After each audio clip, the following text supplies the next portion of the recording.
अस्सलामुअलैकुम स्टूडेंट, कैसे हैं आप लोग। आज का जो हमारा टॉपिक है वो ट्रांसपोर्ट टू सेल मेम्ब्रेन है। हम पहले इसका लेक्चर ले चुके हैं पार्ट 1 में।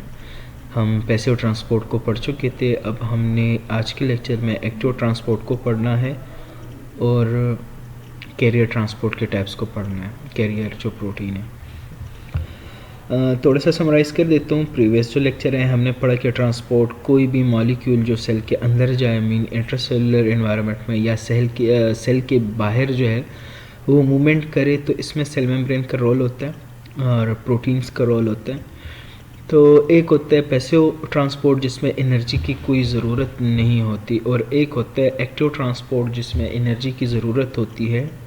एटीपी मॉलिक्यूल ब्रेक डाउन होता है, हाई एनर्जी फॉस्फेट जो होता है वो बनता है और उसकी एनर्जी से फिर ट्रांसपोर्ट जो है वो हो जाता है। पैसिव ट्रांसपोर्ट पर डिफ्यूजन है, और डिफ्यूजन में हम पढ़ चुके थे कि एक सिंपल डिफ्यूजन है कि इसमें स्मॉलर मॉलिक्यूल्स जो होते हैं वो मूव करते हैं क्रॉस द सेल मेम्ब्रेन, या इन या आउट। और फिर हमने कहा कि फैसिलिटेटेड डिफ्यूजन, तो फैसिलिटेटेड डिफ्यूजन किस में होता है कि वो मॉलिक्यूल्स जो कि हाइड्रोफिलिक होते हैं, और जो हाइड्रोफिलिक और स्मॉलर मॉलिक्यूल्स है वो तो थ्रू प्रोटीन्स चैनल्स जो होते हैं वो उनके थ्रू पास हो जाते हैं चैनल या। और जो लार्जर मॉलिक्यूल होते हैं हाइड्रोफिलिक होते हैं, तो उनके लिए फिर स्पेसिफिक प्रोटीन्स होते हैं, कैरियर प्रोटीन, जो उनको कैरी करते हैं इन से आउट की तरफ या आउट से इन की तरफ। तो अभी हमने पढ़ना है, एक तो सिंपल डिफ्यूजन था, फिर एक फैसिलिटेटेड है। फैसिलिटेटेड में जिसमें कैरियर प्रोटीन इन्वॉल्व हो, और अब पैसिव डिफ्यूजन की बात कर रहे हैं, पैसिव ट्रांसपोर्ट की चीज़ में है, तो इसमें कोई एनर्जी की ज़रूरत नहीं है। और दूसरी बात यह है कि ये अलॉन्ग द कंसंट्रेशन ग्रेडियंट था।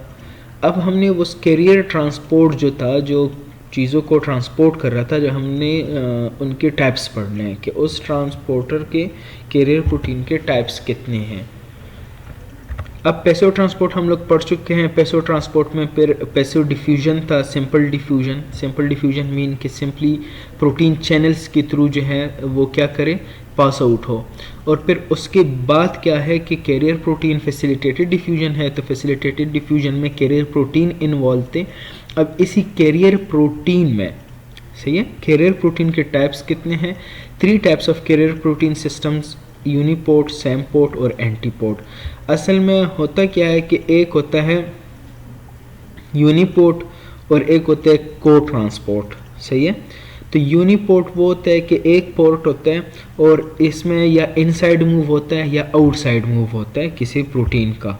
अब ये आप देख सकते हैं, ये यूनिपोर्ट सिस्टम है, या तो सब्सटेंस यहाँ से इसकी तरफ आता है इनसाइड, या इनसाइड से आउट की तरफ जाता है। सिर्फ एक ही सब्सटेंस मूव करता है इसमें, एक ही मॉलिक्यूल जो होता है, एक तरह का मॉलिक्यूल एक ही होता है, सिर्फ वही मूव करते हैं, या इनसाइड या आउटसाइड। तो इसको बोलते हैं यूनिपोर्ट। यूनि मीन के एक पोर्ट होता है बस, जैसे कि यूएसबी पोर्ट होता है ना, इसी तरह सेल मेम्ब्रेन में भी लार्जर मॉलिक्यूल जो होते हैं उनके लिए पोर्ट होता है। और ये पोर्ट क्या है कि यूनिपोर्ट का मतलब ये है कि सिर्फ एक मॉलिक्यूल जो है एट अ टाइम वो या इनसाइड आएगा या बाहर की तरफ जा सकते हैं। इसको बोलते हैं uniport system. The same port and anti port are together known as cotransport. तो अभी मैं आपको बता चुका हूँ कि सेम पोर्ट और एंटी पोर्ट को इकट्ठे क्या कहते हैं, को ट्रांसपोर्ट। जैसे कि को एजुकेशन होती है मेल और फीमेल की, तो इसी तरह को ट्रांसपोर्ट मीन के 2, एंटी पोर्ट और सेम पोर्ट। यूनिपोर्ट क्या है? In this system the carrier protein transport only one type of molecule. सिर्फ एक ही मॉलिक्यूल होगा, वन टाइप का मॉलिक्यूल होगा जिसको वो ट्रांसपोर्ट कर सकेगा इधर इनसाइड या outside the cell. Same port जो कि को ट्रांसपोर्ट का क्या है, जिसको को ट्रांसपोर्ट भी बोलते हैं। असल में को ट्रांसपोर्ट में डिफरेंट बुक्स है, तो सिंपली वो क्या है क्लासिफिकेशन कि एक यूनिपोर्ट है और एक को ट्रांसपोर्ट है। तो को ट्रांसपोर्ट में जो है फिर एक सेम पोर्ट है और एक एंटी पोर्ट है। सेम पोर्ट को को ट्रांसपोर्ट भी कहते हैं और एंटी पोर्ट को काउंटर भी बोलते हैं। काउंटर मीन एंटी क्लॉकवाइज या अपोज। सेम पोर्ट क्या होता है? सेम से आप सेम भी याद रख सकते हैं अपने लिए। सेम का मतलब सेम है तो नहीं, लेकिन मैं ऐसे बता रहा हूँ कि आप सेम से सेम याद रख सकते हैं, same port. In this system transport of one substance is linked with the transfer of another substance. लेकिन रहता क्या है कि for example facilitated diffusion of glucose in the renal tubular cell is linked with the transport of sodium. इनमें क्या होगा कि एक मॉलिक्यूल अंदर जाएगा तो दूसरे भी इसके साथ जाएगा। मतलब दो मॉलिक्यूल्स उनकी कंसंट्रेशन ग्रेडियंट दोनों की सेम है, मीन के दोनों एक्स्ट्रासेलुलर फ्लूइड में ज़्यादा है जो कि इंट्रासेलुलर फ्लूइड में जाना चाहती हैं, या दोनों इंट्रासेलुलर फ्लूइड में जो है उनकी कंसंट्रेशन ज़्यादा है और वो बाहर की तरफ जाना चाहते हैं। तो जैसे ये प्रोटीन खुलता है तो ये सिर्फ एक मॉलिक्यूल को पास नहीं करता एक सब्सटेंस को, ये दो को करता है। तो ये देखें सब्सटेंस नंबर 1 भी जाते हैं अंदर, सब्सटेंस नंबर 2 और दोनों का डायरेक्शन अगर आप लोग चेक करें तो दोनों का डायरेक्शन क्या है, सेम है, दोनों इंट्रासेलुलर फ्लूइड की तरफ मूव कर रहे हैं। जैसे अब इसको देख के सेम पोर्ट है तो सेम पोर्टर क्या करते हैं कि दोनों मॉलिक्यूल अंदर की तरफ जा रहे हैं। अब सिर्फ अंदर इनसाइड नहीं, ये आउटसाइड भी आ सकते हैं, सही है। ये हो सकता है कि दोनों बाहर की तरफ आ रहे हों। एंटी पोर्ट क्या होता है, एंटी मीन अगेंस्ट, तो कोट काउंटर ट्रांसपोर्ट भी इसको बोलते हैं। जैसे कि इन this system the carrier protein exchange one substance for another. अब ये क्या सिंपली कॉमन सी बात है कि इनमें क्या होता है कि एक सब्सटेंस इनसाइड जाते हैं, दूसरा सब्सटेंस आउटसाइड आता है। लेट्स सपोज मैं बता देता हूँ जैसे कि सोडियम और पोटाशियम की, पोटाशियम सेल के अंदर ज़्यादा होते हैं, वो बाहर आने की कोशिश करते हैं, जबकि सोडियम आउटसाइड द सेल जो होते हैं वो ज़्यादा होते हैं, इनसाइड जाने की कोशिश करते हैं। तो जैसे ये प्रोटीन जो होते हैं ये खुल जाते हैं, लेट सपोज करें, तो पोटाशियम जो होते हैं वो बाहर की तरफ मूव करना शुरू कर देते हैं और सोडियम जो है वो इनसाइड मूव करना शुरू कर देते हैं। तो दो मॉलिक्यूल्स एक चैनल से पास हो रहा है लेकिन इनकी डायरेक्शन जो है वो ऑपोजिट है, तो ऐसे ट्रांसपोर्ट को हम एंटी पोर्ट बोलते हैं या काउंटर ट्रांसपोर्ट बोलते हैं। जबकि दो मॉलिक्यूल्स इनकी डायरेक्शन जो है वो सेम हो या आउटसाइड या इनसाइड, तो इसको बोलते हैं सेम पोर्ट या को ट्रांसपोर्ट। अब बात करते हैं एक्टिव ट्रांसपोर्ट की। पैसिव ट्रांसपोर्ट ख़त्म हो गया है, पैसिव ट्रांसपोर्ट है उनमें की डिफ्यूजन है, डिफ्यूजन की थ्रू होता है और डिफ्यूजन के दो टाइप्स थे, एक विदाउट कैरियर प्रोटीन जिसको पैसिव डिफ्यूजन के सिंपल डिफ्यूजन कहते थे, जिसमें चैनल प्रोटीन होते हैं उनके थ्रू पास हो जाते हैं कोई आयंस वगैरह। फिर हमने सिंपल डिफ्यूजन के अलावा फैसिलिटेटेड डिफ्यूजन पढ़ा जिसमें कैरियर प्रोटीन इन्वॉल्व होते हैं। कैरियर प्रोटीन की 3 टाइप्स होते हैं, यूनिपोर्ट, को ट्रांसपोर्ट, फिर को ट्रांसपोर्ट के 2 टाइप्स है, सेम पोर्ट और एंटी पोर्ट। अब एक्टिव ट्रांसपोर्ट की बात करते हैं। एक्टिव ट्रांसपोर्ट असल में होता क्या है, एक्टिव मीन कि इसको एनर्जी की ज़रूरत होगी, ये जिस मॉलिक्यूल को पास करेगा तो उसको एनर्जी की ज़रूरत होगी उस मॉलिक्यूल को पास करने के लिए। ये इसलिए क्योंकि इन दोनों का जो प्रेशर होता है वो डिफरेंस होता है, लेकिन मसला क्या है इनमें कि अगेंस्ट द कंसंट्रेशन ग्रेडियंट इनकी मूवमेंट होगी। सोडियम, लेट्स सपोज सोडियम जो है वो आउटसाइड द सेल ज़्यादा होते हैं और ज़्यादा होने के बावजूद एनर्जी का यूज़ करके आप सोडियम को मज़ीद बाहर जो है आउट की तरफ लेकर जा रहे हैं, ट्रांसपोर्ट कर रहे हैं, तो इसको एक्टिव ट्रांसपोर्ट बोलते हैं।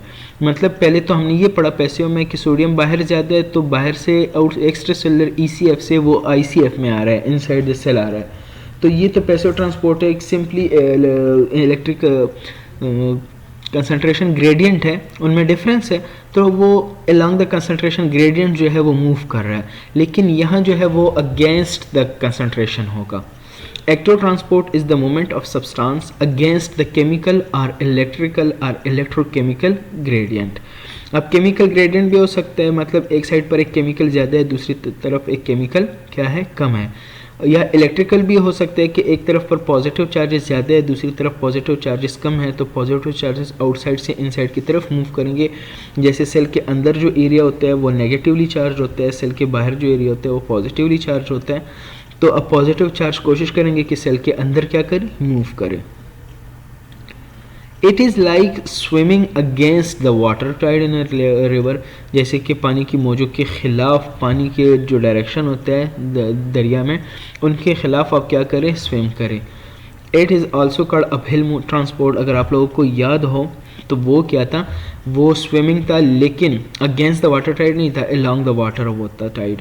लेकिन और ये अपहिल ट्रांसपोर्ट है और जो पैसिव ट्रांसपोर्ट था वो डाउन हिल था। जैसे आप किसी पहाड़ से नीचे की तरफ उतर रहे हैं तो आप लोगों को एनर्जी की ज़रूरत नहीं होती है, आप लोग जा सकते हैं, लेकिन चढ़ने के लिए आप लोग थकते हैं, आप लोग थक जाते हैं, आप लोगों को एनर्जी की ज़रूरत होगी क्योंकि आप लोग एनर्जी यूज़ कर रहे हैं किसके ख़िलाफ़, अगेंस्ट द ग्रेविटेशनल फोर्स। तो एक ग्रेविटेशनल फोर्स है जो आपको नीचे की तरफ खींच रहे हैं, लेकिन आप लोग क्या कर रहे हैं कि उसके ख़िलाफ़ जा रहे हैं ऊपर की तरफ। तो सेम यहाँ पर क्या होता है कि एक कंसंट्रेशन ग्रेडियंट होता है जो आपको इनसाइड मूव कर रहा है, लेकिन आप उसके बावजूद आउटसाइड मूव कर रहे हैं, या कोई मूवमेंट या कोई चार्ज है, इलेक्ट्रोकेमिकल ग्रेडियंट है, ऐसा कोई पोटेंशियल है जो आपको इनसाइड मूव कर रहा है लेकिन आप आउटसाइड जा रहे हैं, या आपको आउटसाइड मूव कर रहे हैं आप इनसाइड आ रहे हैं, तो ये अगेंस्ट द कंसंट्रेशन ग्रेडियंट या पोटेंशियल ग्रेडियंट। सही है। Active transport requires energy which is obtained mainly by breakdown of high energy compounds like adenosine triphosphate ATP। तो ATP क्या है, वो करेंसी है, energy currency of the body. तो body में कोई भी काम आपने करना हो आपको एनर्जी की ज़रूरत होगी और वो एनर्जी आपको ATP ही दे सकता है। The transport of substance occur against the chemo electrical gradient, मैं बता चुका हूँ, this process is also called uphill movement। एक प्राइमरी एक्टिव ट्रांसपोर्ट होता है, एक सेकेंडरी एक्टिव ट्रांसपोर्ट होता है। प्राइमरी एक्टिव ट्रांसपोर्ट का मतलब वही है जो पैसिव डिफ्यूजन हमने पढ़ा कि सिंपली एक मॉलिक्यूल जो होता है वो हाई कंसंट्रेशन ग्रेडियंट से लोअर कंसंट्रेशन ग्रेडियंट में आ रहा है। यहाँ पर प्राइमरी एक्टिव ट्रांसपोर्ट में क्या होता है कि एक मूवमेंट लोअर कंसंट्रेशन ग्रेडियंट से उसके उलट है, अपर कंसंट्रेशन ग्रेडियंट जाता है, लेकिन इसको किसी कैरियर प्रोटीन की ज़रूरत नहीं होती, किसी कैरियर प्रोटीन की ज़रूरत नहीं होती, चैनल के थ्रू पास आउट हो जाते हैं। सही है, चैनल के थ्रू पास आउट हो जाते हैं, कोई प्रॉब्लम नहीं है इसको।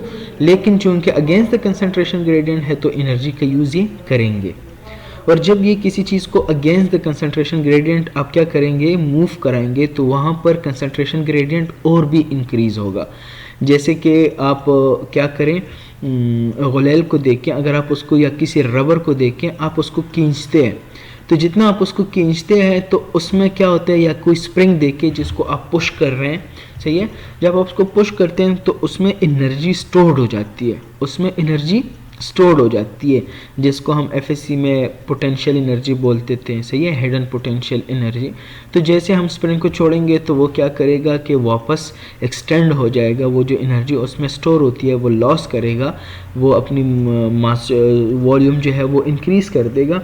तो सेम इसी तरह ये प्राइमरी एक्टिव ट्रांसपोर्ट क्या कर रहे हैं, ये against the concentration gradient move कर रहे होते हैं, जिससे जो कंसंट्रेशन ग्रेडियंट होगा वो और भी इंक्रीज़ होगा। जैसे कि मैं आपको बता रहा हूँ कि 60 मॉलिक्यूल्स है सोडियम के और 40 मॉलिक्यूल्स जो है वो पोटाशियम के हैं, 60 मॉलिक्यूल सोडियम के हैं आउटसाइड द सेल और 40 मॉलिक्यूल सोडियम के हैं इनसाइड द सेल। अब होना तो ये चाहिए ना कि 60 से हम क्या करें कि 10 मॉलिक्यूल अंदर की तरफ आएँ तो दोनों तरफ इक्विलिब्रियम हो जाएगी। अब कंसंट्रेशन ग्रेडियंट कितना है, डिफरेंस कितना है इनका, 60 - 40 = 20। ये होना चाहिए था, जिसको पैसिव डिफ्यूजन बोलते हैं। लेकिन यहाँ पर क्या होता है कि 40 को मज़ीद आप लेकर जाएं, कहाँ, बाहर की तरफ। आप 20 मॉलिक्यूल्स को मज़ीद बाहर की तरफ लेकर जाते हैं, वो सिंपली तो नहीं जाएंगे, उसको एनर्जी की ज़रूरत होगी। जब उसको एनर्जी की ज़रूरत होगी तो अब अंदर रह गए 40 से 20 हटाएं तो 20 रह जाएंगे, बाहर 60 से 80 हो जाएंगे, तो 80 - 20, अब कंसनट्रेशन ग्रेडियंट कितना हो गया, 40 हो गया। 80 - 20 60 हो गया। तो पहले कंसंट्रेशन ग्रेडियंट कितना था, 20 था, अब कंसंट्रेशन ग्रेडियंट कितना हो गया, ज़्यादा हो गया, 60 हो गया। तो कंसंट्रेशन ग्रेडियंट को ये मज़ीद इंक्रीज़ कर रहे होते हैं। तो active transport, primary active transport वो ट्रांसपोर्ट होता है जो अगेंस्ट द कंसंट्रेशन ग्रेडियंट होता है, और अगेंस्ट द कंसंट्रेशन ग्रेडियंट से क्या होता है कि जितना वो कंसंट्रेशन ग्रेडियंट है वो और भी इंक्रीज़ होता जाएगा। Primary active transport process the energy is derived directly from the ATP. ये एनर्जी जो मिलती है ये एटीपी से मिलती है।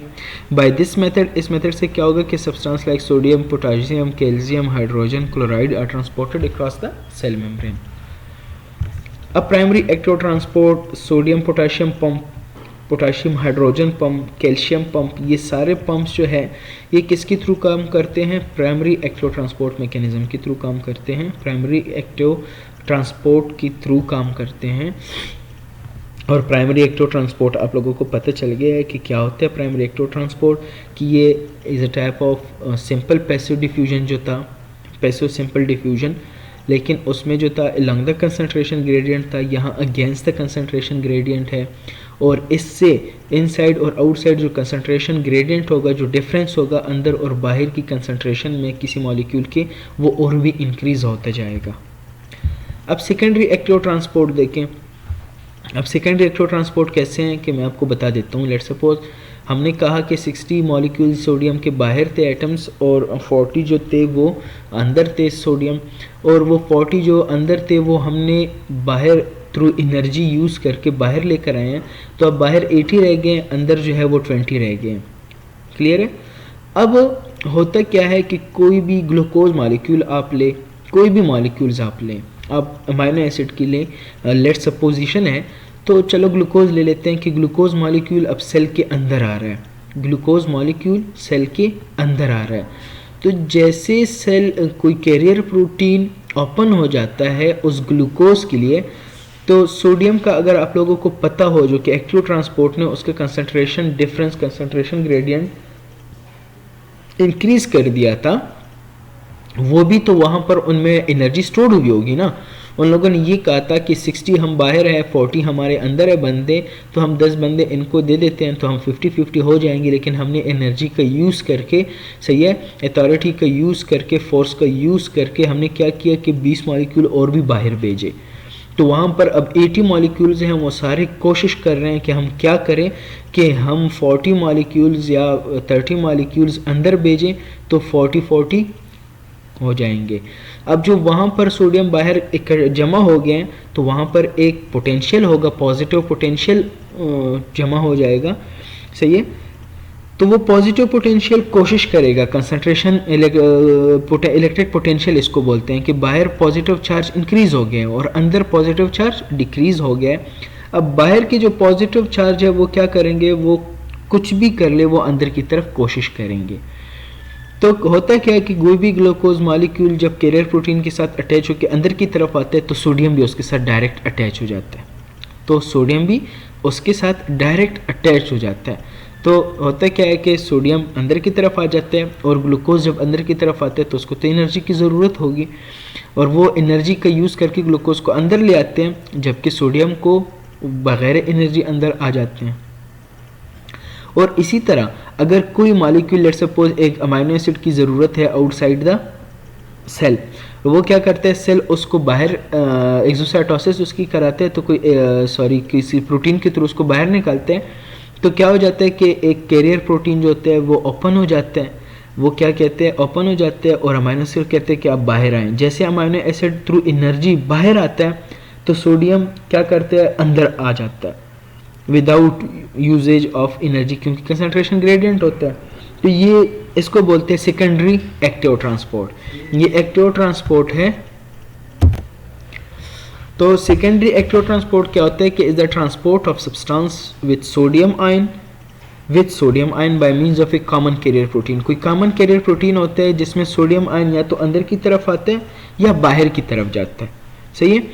लेकिन इस सोडियम के साथ कोई और मॉलिक्यूल जो होते हैं वो इन आउट मूव करता है। अब डिपेंड करता है कि वो मॉलिक्यूल अगर इन साइड आ रहा है, सोडियम भी इन साइड आ रहा है, सोडियम इन साइड आ रहा है, अगर वो मॉलिक्यूल इन साइड आ रहा है तो फिर सेम पोर्ट हो गया।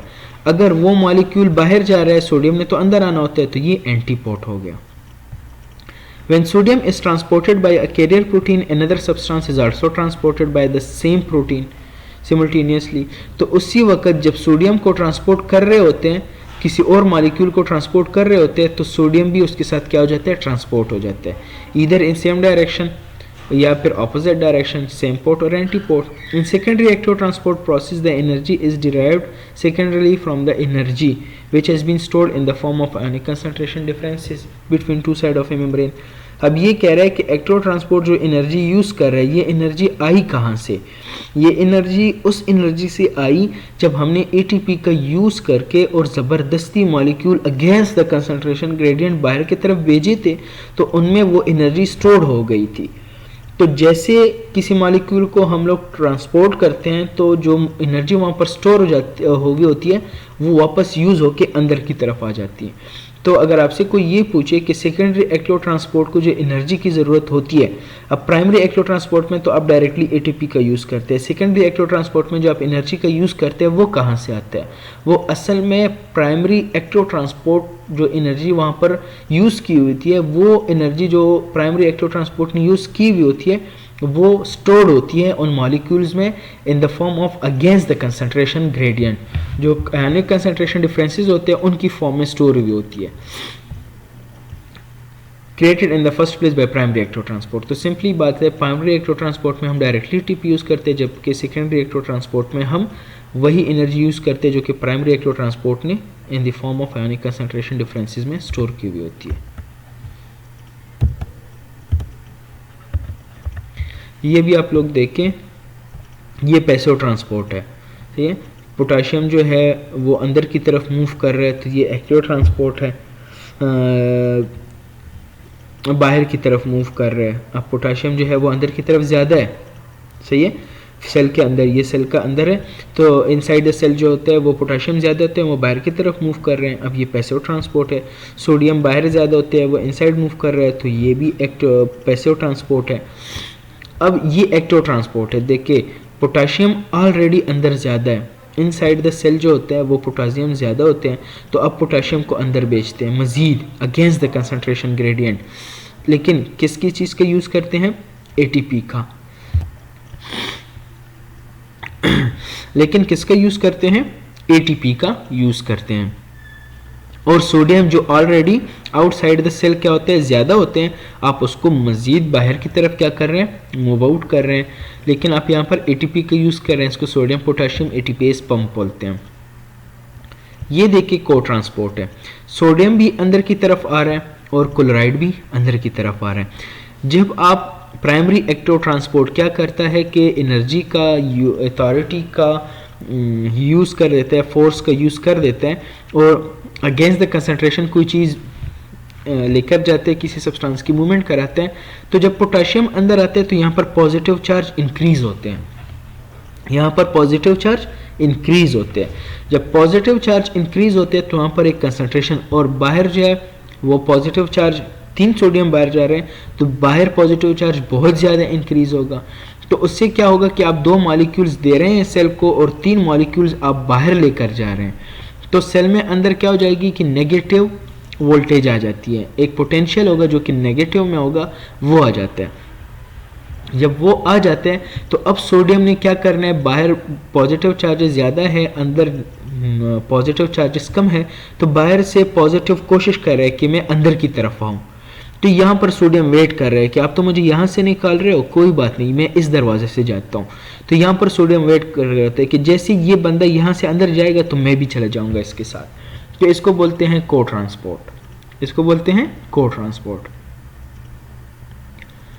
ये पोटाशियम दे के अंदर जा रहा है और सोडियम भी अंदर जा रहा है, सोडियम है और शुगर या अमाइनो एसिड है, दोनों अंदर जा रहे हैं। अब ये नहीं कि सिर्फ अंदर, पोटाशियम देके क्लोराइड देके दोनों बाहर जा रहे हैं, तो ये भी क्या है? एक को ट्रांसपोर्ट है।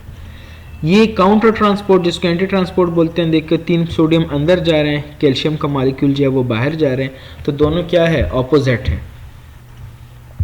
सोडियम अंदर आ रहा है, अब कुछ सोडियम जिसको आप बाहर निकालते हैं वो यहाँ आ जाते हैं कि आप मुझे बाहर निकालो, मैं यहाँ खिड़की से वापस आऊँगा। अब आप दरवाजे से उसको बाहर निकालते हैं तो यहाँ खिड़की से आ जाते हैं अंदर की तरफ। तो कैल्शियम बाहर निकलते हैं, जब जैसे वो खिड़की खोल लेते हैं कैल्शियम बाहर निकलते हैं तो सोडियम अंदर चले जाते हैं। तो ऐसे देखें, आप हाइड्रोजन बाहर की तरफ जा रहे हैं तो सोडियम डायरेक्ट अंदर चले जाते हैं, और हाइड्रोजन जो है वो अंदर की तरफ आ रहा है तो पोटाशियम जो होते हैं वो बाहर की तरफ चले जाते हैं, क्योंकि ऑलरेडी पोटाशियम अंदर ज़्यादा है। आप पोटाशियम को मज़ीद अंदर की तरफ लेकर आ रहे हैं। जब यहाँ पर वो जमा होते थे वो कहते हैं कि अब तो मुझे कमरे के अंदर बंद कर रहे हैं तो मैं खिड़की से निकलता हूँ। जैसे हाइड्रोजन आयन खिड़की खोल लेते हैं कि मैं सेल के अंदर आऊँ, तो पोटाशियम क्या कर देते हैं? बाहर चला जाता है। तो इसको बोलते हैं काउंटर ट्रांसपोर्ट, और इसको बोलते हैं को ट्रांसपोर्ट, एक एक्टिव ट्रांसपोर्ट और एक पैसिव ट्रांसपोर्ट। डिफरेंस क्या है? अब आपके दिमाग में आएगा कि फिर फैसिलिटेटेड डिफ्यूजन और सेकेंडरी डिफ्यूजन में डिफरेंस क्या है, क्योंकि एक में भी कैरियर प्रोटीन था सेम पोर्ट एंटीपोर्ट, और इनमें भी को ट्रांसपोर्ट सेम पोर्ट एंटीपोर्ट और कैरियर प्रोटीन थे। तो इनमें डिफरेंस ये है कि जो सेकेंडरी एक्टिव ट्रांसपोर्ट है उसकी कैरियर प्रोटीन एक एनर्जी का यूज़ करते हैं, और वो एनर्जी कहाँ से आई हुई होती है? एक स्टोर्ड एनर्जी होती है जो कि प्राइमरी एक्टिव ट्रांसपोर्ट से आई हुई होती है। Carrier protein of active transport needs energy, जबकि carrier protein of facilitated diffusion doesn't. In active transport, the substance are transported against the concentration or electrical or electrochemical gradient, जबकि facilitated diffusion में substance होते हैं वो along the concentration या electrical या electrochemical gradient के move कराते हैं। तो ये क्या है? अब ये समरी है पैसो ट्रांसपोर्ट को देख के डाउन हिल ट्रांसपोर्ट बोलते हैं, ये इलेक्ट्रोकेमिकल यहाँ पर ज़्यादा है, यहाँ पर कम है, तो यहाँ पर मूव कर रहे हैं। अब स्मॉल मॉलिक्यूल है, पैसो डिफ्यूजन है, सिंपली मूव कर रहे हैं यहाँ पर। लेकिन फैसिलिटेटेड डिफ्यूजन वो मॉलिक्यूल जो कि लार्जर इन साइज होते हैं, तो वो यहाँ से मूव नहीं कर सकते, सिंपली उनके लिए कैरियर प्रोटीन होता है। एक्टिव ट्रांसपोर्ट देखें, यहाँ पर कंसंट्रेशन हाई है, यहाँ पर कंसंट्रेशन लो है, इसको अपहिल ट्रांसपोर्ट बोलते हैं। लेकिन फिर भी क्या करते हैं कि इसके अगेंस्ट जाते हैं, ऑलरेडी यहाँ पर ज़्यादा है, फिर भी हम क्या करते हैं, इसके अगेंस्ट मूव करते हैं। जब दो चीज़ें अगेंस्ट मूव करते हैं तो इसको सेम पोर्ट बोलते हैं, जबकि दो चीज़ें अगेंस्ट मूव कर रहे हैं लेकिन एक इन साइड है और एक आउट साइड है, तो इसको एंटी पोर्ट बोलते हैं। और प्राइमरी एक्टिव ट्रांसपोर्ट क्या है कि ये देखिए यहाँ पर कंसंट्रेशन ऑलरेडी हाई है, यहाँ पर लो है, और लो से आप हाई की तरफ जाते हैं, लेकिन यहाँ पर आप एटीपी का यूज़ कर रहे हैं। और जब आप और भी यहाँ पर बेचते हैं तो यहाँ पर कंसंट्रेशन और भी हाई होगा और यहाँ पर एनर्जी जो है वो स्टोर हो जाती है। जब एनर्जी स्टोर हो जाती है तो सेकेंडरी एक्टिव ट्रांसपोर्ट इसी एनर्जी का यूज़ करके फिर क्या करते हैं, ट्रांसपोर्ट कराते हैं सब्सटेंस की। Thank you. आप लोग पढ़ें इसको, फिजियोलॉजी का कोई भी बुक आप लें, सेम्बोलिंगम हो, जेपी पब्लिशर है, कोई भी बुक हो, रॉस एंड विल्सन में भी है, बायोकेमिस्ट्री का भी आप पढ़ सकते हैं, इसके लिए हार्पर का बुक भी पढ़ सकते हैं, और गैनंग्स फिजियोलॉजी जो है वो भी आप पढ़ सकते हैं। और इसके अलावा कोई भी बुक हो, क्योंकि ये बेसिक है, हर एक चैटर्जी है बायोकेमिस्ट्री का, वो भी आप पढ़ सकते हैं। कोई भी बुक आप उठाएं, क्योंकि एक बेसिक लेक्चर्स होते हैं, ये हर जगह जो है आपको मिलेंगे, सेम मिलेंगे, इसमें कोई डिफरेंस नहीं होगी। आप इसको पढ़ें, समझें, और अगर किसी को समझ नहीं आती तो वो अपना क्वेश्चन जो है वो कमेंट सेक्शन में करें। आप लोगों का क्वेश्चन का आंसर जो है वो मैं आपके ग्रुप में शेयर कर दूंगा। और पढ़े समझे आप इसको, जिसको समझ नहीं आती है वो क्वेश्चन करें। अपना ख्याल रखिएगा। नेक्स्ट लेक्चर तक अल्लाह हाफिज़।